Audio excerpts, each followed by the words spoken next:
The mayhem at the bottom of the NFC playoff picture continues, and entering the chat, the Atlanta Falcons, they improved to 6-7, 29-21 win over division rival, the Carolina Panthers. Corell Patterson, another rushing score. Matty Ice threw for a touchdown. Michael Walker had a pick six of Cam Newton. Aaron Freeman rejoins the Locked On NFL podcast to talk about the big win. And Aaron, how is this team kind of gone from the thick of a rebuild, like just aside from trading their franchise quarterback, a full down rebuild, put itself right there in the thick of this NFC playoff picture? A lot of it has been the team looking like, I think, what Arthur Smith wants this team to look like all season long. They've been able to get their running game going these last couple of weeks. It's their third straight game of over 100 yards rushing. They finished with 128 against a pretty solid Panthers defense. And their defense has stepped up. It's gone from one of the worst defenses in the NFL to looking pretty competent these last couple of weeks.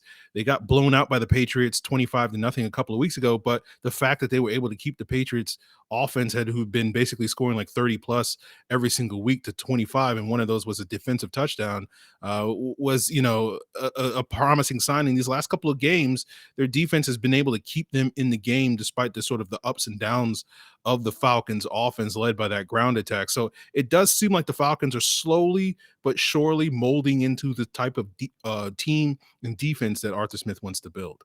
Yeah, it's interesting. I mean, it's such an odd path. They take an offensive coordinator. It doesn't seem like he would be a guy that would preach, the defensive minded football and run, sound run game, obviously coming from Tennessee.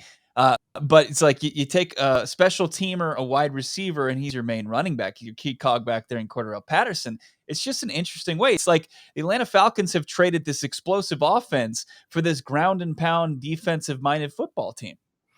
Yeah, I don't think anybody really saw that coming this year, Right. given what they had going into the season. A lot of it was focused on, okay, losing Julio Jones, who's going to generate those explosive plays. You felt like they'd be fine with Calvin Ridley and Kyle Pitts there. Obviously, Calvin Ridley has been out for a while due to the mental health break that he needed. And Kyle Pitts, while, probably on his way to a Pro Bowl season, has been up and down for the most part this season, and not necessarily that sort of high-flying number one sort of playmaker for this team, at least week in and week out. But we did get to see him make a couple of plays in this Carolina game. So it's sort of not how you probably, or certainly not how I envision it going into the season. But if this is the way that the Falcons have to win, then we'll take what we can get, right?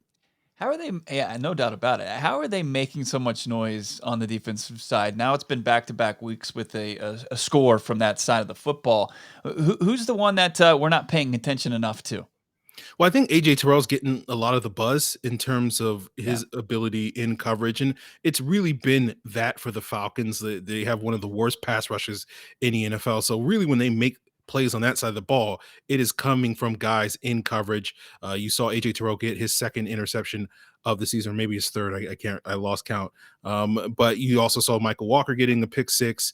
You saw Marlon Davidson get one last week in their loss to Tampa Bay. Not necessarily the guys that you would expect to generate those big time plays. Davidson being a defensive tackle, Michael Walker being a backup linebacker. But when this defense has looked good, it has been because the guys on the back end have done some things, and that's allowed them to maybe dial up a little bit more pressure. And we saw that on hand today against Carolina, where they were able to get after both Cam Newton and PJ Walker in this game and provide some pressure, which led to some of those mistakes. We're seeing a lot of game managing from Matt Ryan. Do you think that he's fine with this role as long as the wins keep coming?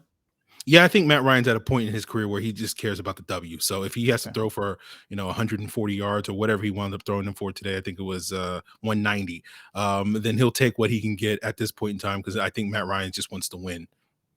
Make sure you're following him on Twitter at FalcFans. Aaron Freeman, Locked On Falcons. 1, 2, or 3, right in the thick of the playoff picture. Big game coming up against San Francisco in Week 15.